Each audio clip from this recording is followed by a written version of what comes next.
Dudes. Dude's back after a 2-week hiatus. So, I'm loving the strawberry jacket that you just showed me. That's right, man. Satin, soft, supple. What year did you get that? This has to be like 95, 94. Yeah, I think he was with the Dodgers in the early to mid-90s. Tail end of his career. Had a couple good years with the Dodgers. Yeah. That's a cool jacket, man. So we had a fun little exercise this week, which I think this should be like an ongoing thing. I think so. Because this was fun. So we gave each other a list of 5 movies that we could pick from that we didn't think the other one had seen. Turns out I had seen a couple of the ones that you suggested. Let me just pull up the list here. So you suggested to me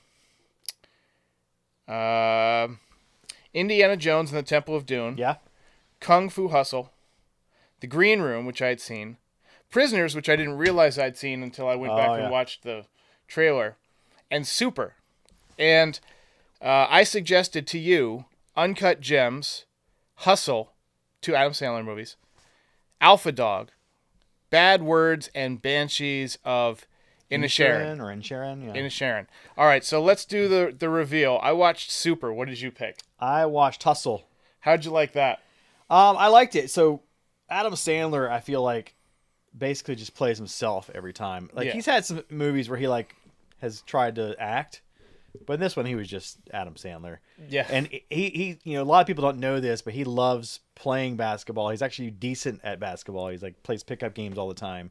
So I guess this was like a passion project for him, where he's basically a basketball scout, international, travels all around the world, tries to find talent. But he really wants to become a manager or a coach, right? So he finds this dude in Spain, decides he's really good, and then the whole movie is just basically about him acting as a father figure to this guy and helping him out, trying to get him into the league. I liked it for the most part. Some of the stuff I didn't like is they went way too long with some of the montages. The montages were kind of excessive. It was a little Rocky-ish. You might want to get a little bit closer to the mic, possibly. Oh, yeah. So, yeah, there was one sequence where it was just, all montage. It was, probably, 15 minutes of montage. And then, it slows down, oh, man, he's not going to make it. Oh, he's doing it again. More montage. Okay, that's good. It was a love letter to basketball. I loved the appearances by, the professor, guy from the end one. Lethal Shooter was on it. I don't know him. They at the end, they had a really cool sequence where they showed highlights of everybody doing their actual thing or their basketball card and showed their real name and their character name. I thought that was amazing. I knew you would like it because you are a basketball fan and would appreciate basketball. Yes, the montages were a little excessive. Yeah. I feel like it was definitely some filler. I feel like they didn't need them because the movie was pretty long. It was 2 hours long. It was pretty long. Yeah, it was a little too... you could have had a little bit of montage. You got to have some montage. Right. Especially because it's in Philadelphia. It's at, Rocky Land, right? Yeah. Got to have a montage there. But, yeah, overall, it was pretty good. I'd give it a solid, 6 or 7 out of 10. Nice. So. All right. So I picked Super. Yeah. It's a 2010 movie with Rainn Wilson, Liv Tyler. Weird. Dwight from The Office is in this movie. Right. Ellen Page before they were Elliot Page. Yep. It's weird. I feel like that person doesn't exist anymore. It's a weird thing. That person's still alive, but they don't exist. Yeah. It's a very strange thing. Yeah. And I didn't remember what to call. I didn't remember what her original name was. So I didn't know, his. There. Yeah. So I didn't know what to. So I was just I'm just gonna sit back and enjoy it. Kevin Bacon, whose VCR my dad repaired in the 90s. Yeah. So I rented it on Apple TV, and I watched it on my Magic Hat. That's what I call my Magic Hat, because it's kind of like going to a movie theater and by yourself. I didn't want any distractions. Mm-hmm. I didn't want my phone going or whatever. And that itself was a fun experience, something I'm trying to do more. Liked it from the very beginning. I loved the credits scene with all the cartoon animations and the laser eyes and stuff. Kevin Bacon plays a strip club manager / pimp, and he steals Rainn Wilson's wife because she's a former addict, and he lures her in with drugs, so you really want to get this guy, right? Yeah. And so Rainn Wilson's character has kind of a mental break. He keeps seeing visions of Jesus and all these weird, he's clearly crazy. He's clearly insane. And he decides he wants to be a superhero, so he goes down to the comic book store where he meets Ellen Page, and they talk about comic books, and you get the feeling like Ellen Page is a little psychotic, Yeah. like a little bit psychotic, which is revealed more as we go on.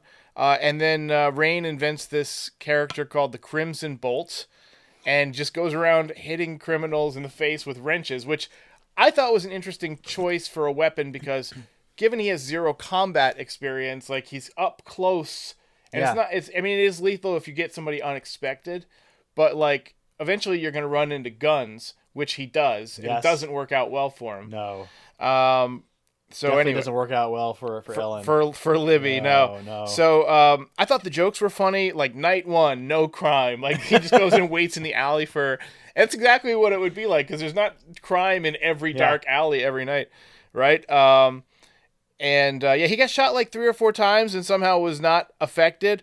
One thing that I hate in movies is that people seem impervious to gunfire, and he was like standing there lighting a pipe bomb, and like a whole crew of gangsters that just shot 2 shots, got them both with 1 hit, is now shooting, emptying the clip with like automatic weapons, shotguns, whatever, and he somehow is not hit, is unaffected or barely nicked, like to the point where he can still light the pipe bomb and throw, and he blows them all. So the violence was out of control. Violence was crazy. I thought the scene where the people butt in line and he goes and puts on his costume and then destroys their faces with a wrench was satisfying, but it was a disproportional response, which... Well, it just kind of illustrates how batshit this guy was. Like, I think if you're that batshit, you can take some gunfire, You're not even like there, There were 2 rape scenes in this movie, which I was not expecting. Yeah. Ellen Page raping Rainn Wilson, I did not have on my bingo card. And then you kind of figured Liv Tyler, she might be in that situation, but she gets it too. There was a lot of crazy stuff in this movie. I didn't expect it to be as funny as it was. It was really funny. It was really dark. I definitely didn't expect it to be as violent as it was. Yeah, it was very violent, very but violent. It was worth it. Like it was a solid hour and a half. And watching in my Magic Hat, it was like having a theater to myself. That was so cool. Did you get the brains on you? No, it's not 4D, unfortunately. No smell-o-vision? No. So yeah, I've been trying. This thing has ruined my TVs for me. I never watch movies on TV now. Like I've been trying to go through and watch all these movies, and so that was a good exercise. So I want to do that again. The other one I started to watch was Prisoners. I was like, this one looks good. Oh wait, I've seen this. So good. Yeah, so I want to go back and watch that through again. I realized I had seen it, but I don't remember how it ends. I do remember it was like amazing performances by twisted, so twisted, very twisted. Paul Dano's great in it. Yeah, isn't he the guy that like? He's like the guy that's the prisoner. Right. Yeah. So there's he gets beat up The whole premise is that the Hugh Jackman character thinks that this mentally challenged character played by Paul Dano has kidnapped his daughter. So he has kidnapped this character and is trying to extract information from him in some of the most twisted ways you can think of. But yeah, it's really dark, really twisted, very gripping. Yeah. So you had mentioned that we should ask the audience of, I think we had 90-something people last time. It was pretty good. Pretty good. What movies we should watch, what shows we should watch and review and talk about on here. So if you're watching, you made it 8 minutes in, congratulations. Congrats. And let us know in the comments. If you think we haven't seen something, or we've mentioned we haven't seen something that you're like, no, that you need to see that. And we're going to start doing more live stuff throughout the summer. I think we'll do some live episodes. That'll be fun. Did you know James Gunn directed? James, I looked it up. That blew me away because I know you're a fan of James Gunn, so I can see why he likes this. Yeah, that sense of humor. But yeah, it was a good pick. No complaints. Definitely worth the $4 for the rental. I was lucky. I got the free one off of Netflix. I was going to watch Banshees of Inisherin, but my wife wants to see it with me. And okay. I don't know when we're ever going to see that because of timing and stuff like that. But yeah. So prepare yourself for that one. That is a slow movie, but it's good. It's a very slow burn and it's weird. But I liked it, and I thought you would like it too. So there's a couple other things we talking about. Beetlejuice trailer. Yeah. So Beetlejuice 2 is coming out this fall. I'm a humongous Beetlejuice fan. Beetlejuice. You see, I got the tin up there. I love these little movie poster tins. These 8 by 11 or whatever they are, 7 by 10, whatever.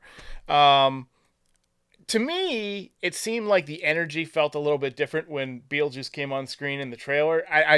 I sincerely hope that he's able to capture the same energy. Otherwise, it's going to be a really horrible movie. Yeah. I was trying to think of movies that they released a sequel many, many years after the original where it was actually good.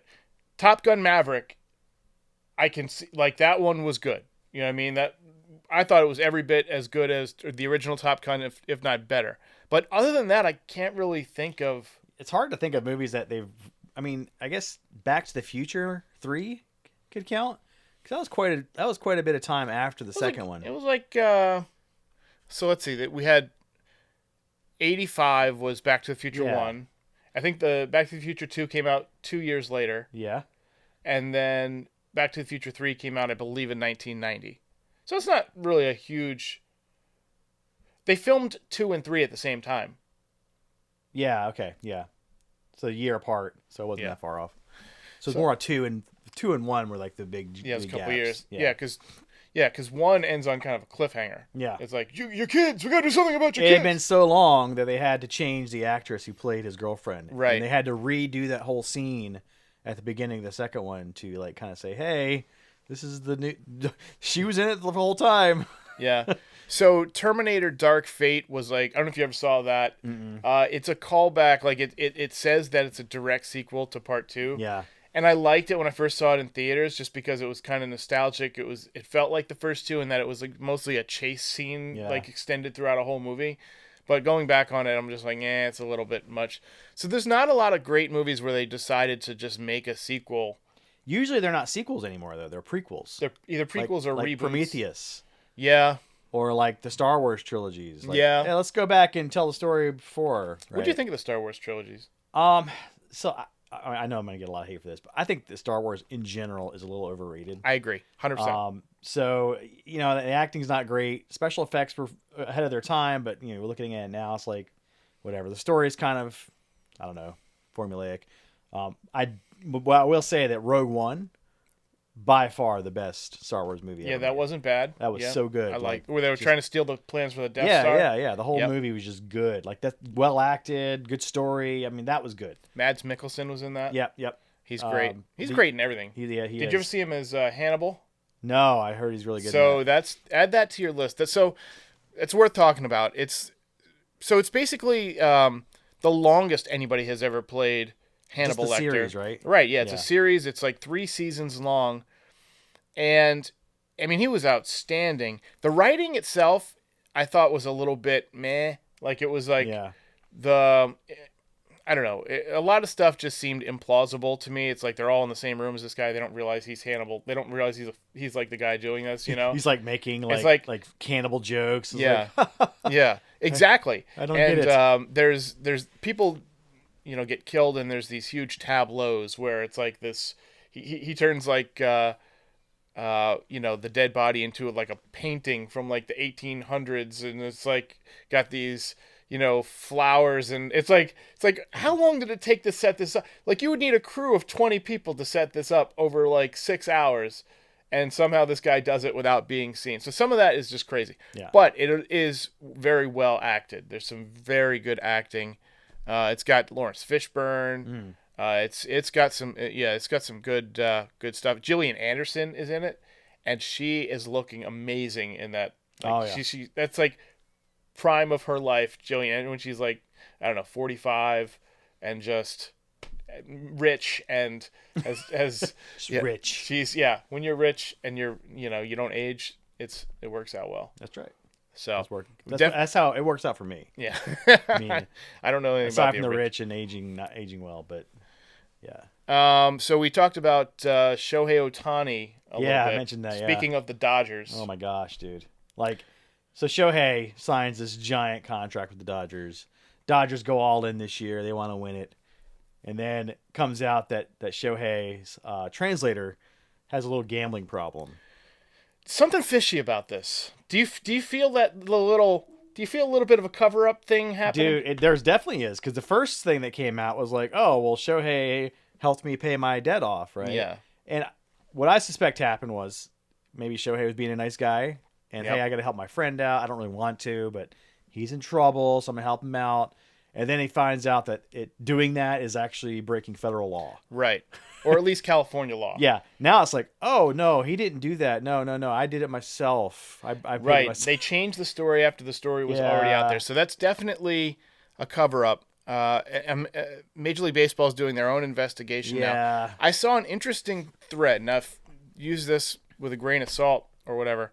Someone posted a series of major bets that correlated with Shohei Ohtani underperforming, like with the Angels, like maybe he was throwing games. No. Like, so someone would bet like the Angels were, they were supposed to win or whatever. Shohei was on the mound or whatever, and they would lose by 6, which would cover the spread or whatever. And there's a $10 million bet on it in Japan, like some kind of random, I don't know that he was actually throwing games. Man, that's really hard to do.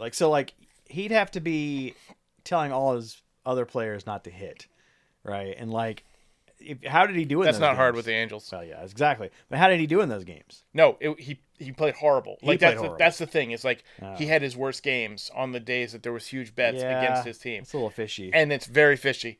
And I'm not like one of these conspiracy theory type people. Like, it takes a lot of evidence. Extraordinary claims require extraordinary evidence.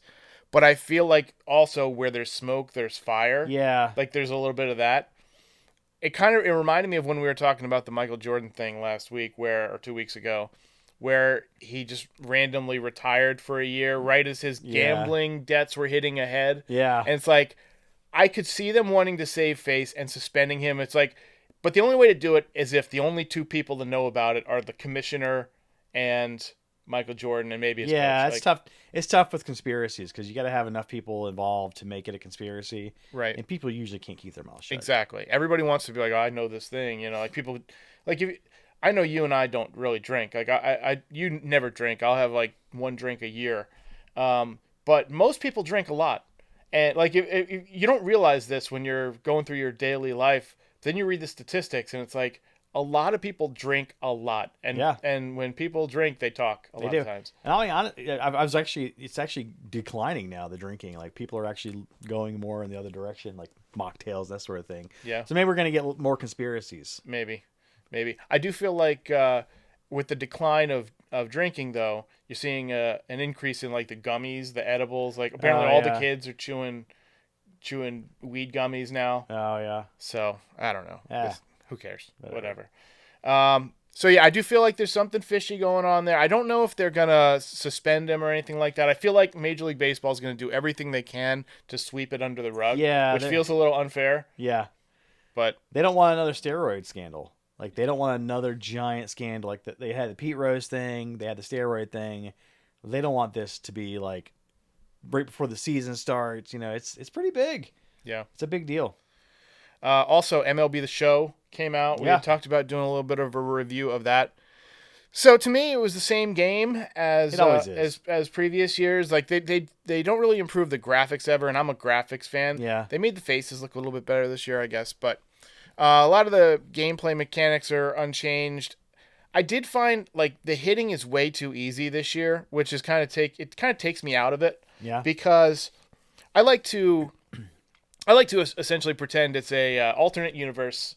I'm the GM of a team. Every year I pick a team and I manage them until the next game comes out. Yeah. So last year it was the Rockies. This year, for the first time in many years, I chose the Yankees because I'm excited about Juan Soto, excited about Jason Dominguez. I want to see if I can break the home run record with Aaron Judge, that type of thing. But I almost always play on Hall of Fame hitting, which is the second highest level, and I find it a challenge. Like last year, sometimes you'd win, you'd get 5 or 6 runs. Sometimes you'd get shut out, and you wouldn't. It was difficult.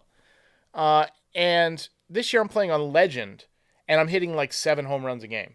Like I'm just crushing it. Like it's kind of like it's like one of those basketball games that every play is a slam dunk. It's like it's not that fun when you hit a home run every inning. Yeah. You know what I mean? Like I'm winning by so much that it's not even fun. So I don't know if I'm going to play it as much as I've played the last few, unless they do some of that in-game like updates tweaking, and stuff. like they you probably said. will. Yeah.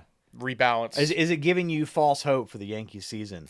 Well, so I'll just tell you where. So the way I play it, I'll play one game from every series. I usually play the first entire week of games of the calendar. So like first 7 games or whatever. This season, this game, I played like the first 10 because they're on the road for the first 7 and then they come back to Yankee Stadium and I want to get a feel for Yankee Stadium. So I play the first 10 games and then I play one per series.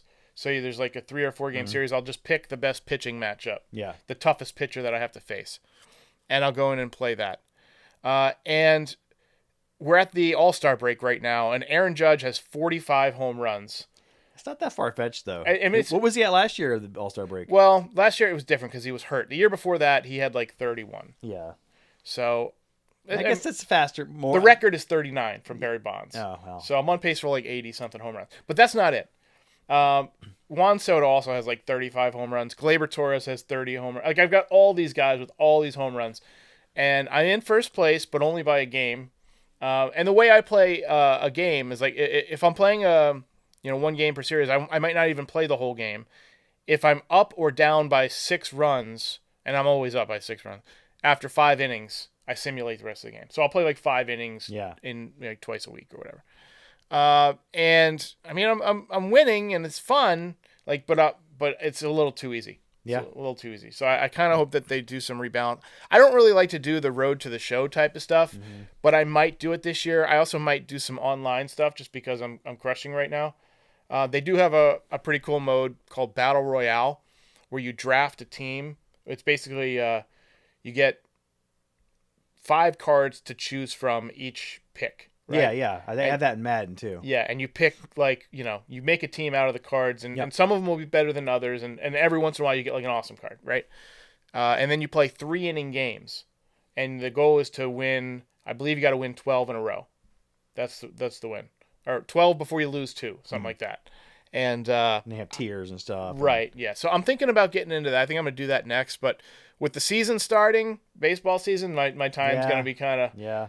So, like, it had to win me over this week, and I don't know if it did. I did the road to the show in the previous versions, and that is challenging. Like, you start off really trashy. Like, you're not very good, so you have to really play it. The other game mode that I've played a lot in sports games that I've gotten into is basically like the... like Madden has it, NBA 2K has it with My Team. It's like the card thing. Like you have packs of cards, you collect these cards, you build your team out of the cards you get. It's basically gambling if you put money into it because they let you buy things. It's like the in-game purchases. I try to do it without spending any money because I really don't want to give money to that. But it's kind of fun. Like you build up your team, you try to get the best team possible. I don't like playing it online because usually that sucks. But I play it offline, and I've got a pretty good team. MLB The Show I hear has the best mode for that. Like they have the best chances for the most part of getting good cards. But I think the more as these get popular, the less likely you're going to get good cards because they really want you to spend money. Yeah. But that's another decent mode I think is with those the My Team type of modes. Yeah, the hockey one is supposedly pretty good too. My buddy plays the hockey NHL, but I just can't get next to hockey. I don't know why. Yeah, part of it is you have to really understand the game, like FIFA. I like playing the game FIFA. I don't understand soccer enough. To be really good at it. Like, did you ever play soccer? I did not. Yeah, I didn't. When I was growing up, everybody played soccer. And I'm like, why would you want to run on purpose? I mean, it keeps you in shape. My son plays soccer. He loves it, but I know it a little bit, but not enough to to coach him. I couldn't coach him because I would just be doing them a disservice. So what's on your docket for this week? What are you watching? What are you doing? What are you playing?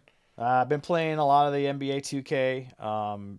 Been doing the My Team mode. Just me and my son have been getting into that. They actually have a mobile version of that now, the My Team. Yeah. So you can actually play it on your mobile device. So he's been doing that. Watching. See, what did we watched Abbott Elementary a lot. So that the new season's out of that. That's really good. We started watching, there's a new Eugene Levy travel show. I saw the preview for that on Apple. Yeah. Reluctant Traveler or something. Yeah. So it's basically Eugene Levy complaining the whole time about the places he's going. Like, oh no, I'm so apprehensive. So we watched the first one. It's in Finland. Nice. First thing he does is go to Finland where it's really cold. He does like an ice bath. He's like giving reindeer to eat. And he's freaking out about reindeer. I'm like, come on, man. It's just deer. I've never eaten deer. I don't think I would. It's basically steak. I do love some steak, though. Like gamier steak is all it is. So let me think. What am I watching? So I've been watching a couple of things. So I'm watching 1923, which is part of the whole Yellowstone. Oh, yeah, the whole It's series. got Harrison Ford and Helen Mirren. I'm 3 episodes in. Pretty good. I watched the first 3 episodes of the show called Manhunt, which is the hunt for John Wilkes Booth. Oh, yeah. After he shot Lincoln. And that inspired me. That put me on like a Lincoln like wormhole. Because there's only like 3 episodes so far of, I don't know how many episodes they're going to have. So you're not far into the story. So I was like, well, I mean, it's a kind of an old story. I've heard it before. I want to go back and rewatch some of that. So I watched a movie. It's like a movie documentary type thing with Tom Hanks narrating called Killing Lincoln. Oh, yeah, I've heard of that. It's pretty interesting. Have you seen the Lincoln Daniel Day-Lewis? Yes. We watch that all the time. You watch it more than once? We've watched it many, many times. Yeah, I can't imagine watching that more than once. No, so what we do is we treat it as our fall asleep movie. Oh, well, that makes sense. It's like the standard fall asleep movie because like it's so slow and so quiet for the first hour that it just makes it so easy to pass out. And we always joke about how I haven't seen like the last hour. I've seen the first hour of the movie like 50 times and the last hour like twice. Have you ever seen Frost Nixon? I like Frost Nixon. It was yeah. good. Is that your fall asleep movie? No, I don't have a fall asleep movie. Yeah. So, yeah. But yeah, that's a good one. I've been watching Gen V. Have you seen Gen V? No, is that... It's like The Boys spinoff. The Boys spinoff, so it's like yeah. a college for kids that have special abilities. They've taken the V serum, right? That's cool. It's pretty good. It's pretty solid so far. And then there's another series. It's an animated series in the same vein. It's called Invincible. I think you've told me about that. Yeah, so the little, I guess the second season is continuing now, so I've been watching that a little bit too. It's pretty solid. Really violent. Yeah. Yeah. The Bear that we just saw. Oh yeah, my wife likes that one. That's next on my list too. I want to. My wife likes a lot. I watched the first one of the episodes, and it's like, man, it's just too much arguing. Like, remember that movie, The Breakup? Yeah, is it stressful? It's a little stressful for me. Yeah, I don't know. Maybe it'll be fine for you, but for me, it's like, no, too much. Yeah, I have to be in the right mood for it. I worked in restaurants, so maybe that's part of it. It's like PTSD. That's interesting because for the longest time, my wife wanted to watch Mad Men with us.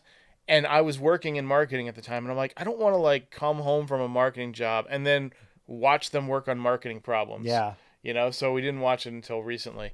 But yeah, that's funny how that. What do you think of Mad Men? Because I thought it was good. I liked it. We're thinking about starting that one up. Yeah, I liked it. It's frustrating at times, but I liked it. I've been watching so much stuff lately just because. Okay, so I don't know if I told you this, but I've been having neck problems for like 2 years. It was like a combination of my pillows and these chairs are not great for watching TV. Like I end up sitting, like this, and I couldn't figure out what the solution was. Right. So once I got the Magic Hat, it's heavy to watch on your face. Like, so if you're just sitting up straight and you put it on your face, it kind of weighs down your head. So what I did was I bought a zero gravity lawn chair. And what I do is I stretch it out and I lay flat on my back, and it supports my neck, and I put the Magic Hat on my face. I've been trying everything to make my neck feel better. I've got 2 neck massagers. I bought a massage chair that's downstairs.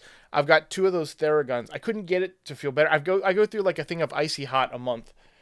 Magic Hat cured me because I'm sponsored by Magic Hat. Yes, sponsored by the Apple Vision Pro Magic Hat. So I stole that phrase from Penn Jillette. He calls it his Magic Hat. And I was like, I'm stealing that. So anyway, I find that just laying in zero gravity, which if you're listening, it's just basically you lay flat on your back with your feet up, and you put something under your neck. Like it's got a little neck pillow. So I'm in the fetal position, right? And so there's no stress on my neck whatsoever. And then I've got this weight basically on my head that's pushing me down, that's causing my neck to stretch around the neck pillow. Like it's like a nice firm. For the last 4 or 5 days, my neck, I haven't had to use Icy Hot. I haven't been using the massager. It's like when my neck starts to get a little tired, I just go lay in the chair and I'll watch a movie for 2 hours. And I've got it set up right here because I can keep it plugged in. It won't it only lasts about 2 hours on battery, but if you're plugged in, you can go infinite, right? So, it is worth. Like I'm taking back the remorse that I had about spending $4,500 on. it was worth it to make my neck feel better, because right as baseball season starts, that's the toughest time, because I end up at my desk a lot. I usually have to wear, Yeah. I don't know where they are. I usually have neck braces hanging on the things but I haven't used them in 4 or 5 days. But during the baseball season, when I'm putting together my show, a lot of times I'm wearing a neck brace because it holds my head up, right? And my neck is just so tired. I haven't needed to do that for 4 or 5 days. So that's just like an underrated part of the Vision Pro. So if you have neck pain, don't they have like inversion tables too? Have you ever tried that? Like the table, like you lay on it and it kind of flips you, and you're kind of like a bat almost. I've never heard of this. Yeah, so like inversion tables are like for back pain and that sort of thing. I wonder if that would have helped your neck too, like I wonder, being hung upside down like Batman or something. I was thinking about getting a jacuzzi, but they're like back ordered for a century. Yeah, they are. Yeah. So yeah, so I mean, to me, the Magic Hat works because it solves 2 problems. It's the biggest, best TV you can have, and it has helped my neck pain. So I'm loving it. All right, so we're about roughly 30 minutes in. I think we said we were going to shorten these. Any closing thoughts here? No, I don't have any. No. Always a man of few words. Few words. Very few. What's the next movie you want to go see in theaters? We gotta get out. Oh man, I feel like there's like, isn't there like it's not a Marvel thing coming out soon. It's like something in April. Oh, the Mad Max. Oh yeah, Furiosa. So that was another one I wanted to add to the list. I don't think you saw Fury Road, right? So no, I did see Fury Road. Okay. So I watched that actually in 3D on the Magic Hat, and it was amazing. It's amazing. Really, really well done. So the Furiosa is coming out in April. I didn't realize they were making a sequel. It's not even a sequel. Or a prequel. It's a prequel. It's about Furiosa. Yeah. It's like her story, leading up to that Mad Max time. That's sick. Chris Hemsworth's in it as one of the main bad guys, so that'll be interesting. So yeah. There's one coming out called Civil War that looks really good to me. Yeah, I feel like that's one of those ones that's like hits a little too close to home. Like Handmaid's Tale. Too soon, man. Too soon. Dude. I think it's good though. Like I want it to motivate me to not let my guard down. Like we take for granted that we live in a country that functions moderately normal, even though I feel like we're already kind of in don't you feel like we're already kind of in a cold civil war? Yeah, there's a lot of like the two sides hate each other, but then there's a lot of people in the middle who just don't care. They just want to not be killed. Right, exactly. I don't want to be in a war, dude. I just want to watch my Magic Hat. Right, exactly. I don't. There's there was a point in in the life of humanity where we had to worry about getting pulled into wars all the time. Yeah. There was a generation that had to fight World War I, World War II. We don't have that threat anymore where we're gonna get pulled, but we live under the threat of nuclear weapons, where any second. Like somebody could launch 6,000 nukes or whatever, So what's interesting to me about all this is there's a common refrain amongst most of these people that are like wanting this civil war, is that they want to go back to the way things were. They want America to return to its greatness. But you're right. I mean, people were like living in hunger, living in fear. I mean, it was not great, right? I mean, I don't want to be always worried about being dragged into a war. I don't want to be worried about being invaded. Yeah. Having to do the duck and cover thing, and like that sucks, man. Like, I mean, we've already got other things we got to worry about these days. So it's like, I don't know. We should do an episode on free will, because science is like the basically movie? Free Willy? No, free will, the concept. We should do Free Willy and Free Will. There we go. Free Willy and Free Will. There we go. So and that would be a great episode. That would actually be awesome, because they are completely different things. Yeah.